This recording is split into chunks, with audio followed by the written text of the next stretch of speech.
விஜய் அவர்கள் அந்த ஒரு வீடியோல இன்னொரு விஷயம் ரொம்ப ஆணித்தரமாக பதிவிட்ட ஒரு விஷயம் என்னன்னா, இனி தாவேகாவோட இந்த அரசியல் களம் ரொம்ப ஸ்ட்ராங்கா இருக்கும். ரொம்ப தைரியத்தோட எல்லாத்தையும் ஃபேஸ் பண்ணலாம்.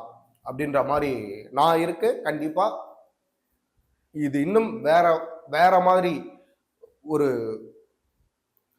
அவதாரம் எடுக்கும் அப்படின்ற மாரி வந்து பதிவிட்டிருந்தாரு. ஸோ இது ஒரு மிரட்டல் தோனியிலும் இருந்துச்சு. அட் த சேம் டைம் மக்களுக்கு ஒரு நம்பிக்கை குடுக்குற ஒரு விதமாகவும் இருந்துச்சு. கிட்டத்தட்ட ஒரு இப்ப 2026 இந்த களங்கள் பத்தி பேசுவோமே. இந்த ஒரு பாதிப்புகளை வச்சு பல அரசியல் பேசப்படுது, பல அரசியல் நடக்குது. ஏன்னா கரூர் சம்பவம் வந்து பாத்தீங்கன்னா ஒரு மிகப்பெரிய ஒரு மாற்றத்தை ஏற்படுத்தியிருக்கு. மக்களோட அந்த ஒரு பார்வையை வந்து பாத்தீங்கன்னா தாவேக்கா சைடு இன்னும் ஆணித்தரமாக திருப்பி இருக்கு அப்படின்றத நம்மளால வந்து தெரிஞ்சு கொள்ள முடியுது இந்த ஒரு பாதிப்பு மூலியமாக.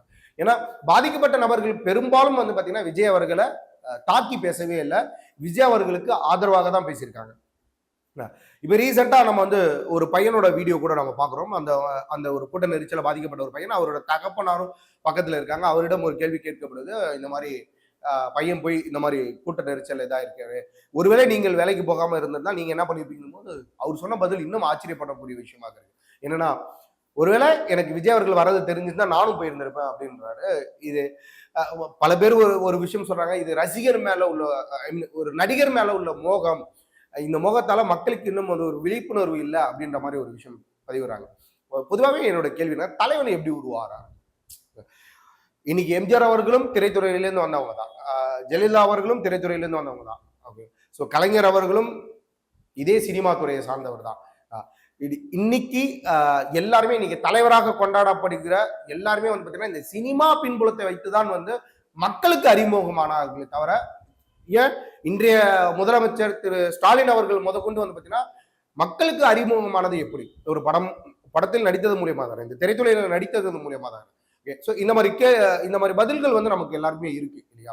அந்த வகையில சீமான் அவர்களாக இருக்கட்டும், சீமான் அவர்களும் ஒரு இயக்குனராக இருந்து படத்துல நடிச்சு அறிமுகமானவர் தான். கிட்டத்தட்ட இன்னைக்கு சரத்குமாராக இருக்கட்டும், இன்னைக்கு பல தலைவர், விஜயகாந்த் அவர்களாக இருக்கட்டும், இன்னைக்கு பல தலைவர்கள் வந்து பார்த்தீங்கன்னா இந்த சினிமா துறையிலேருந்து வந்தவர்கள் தான்.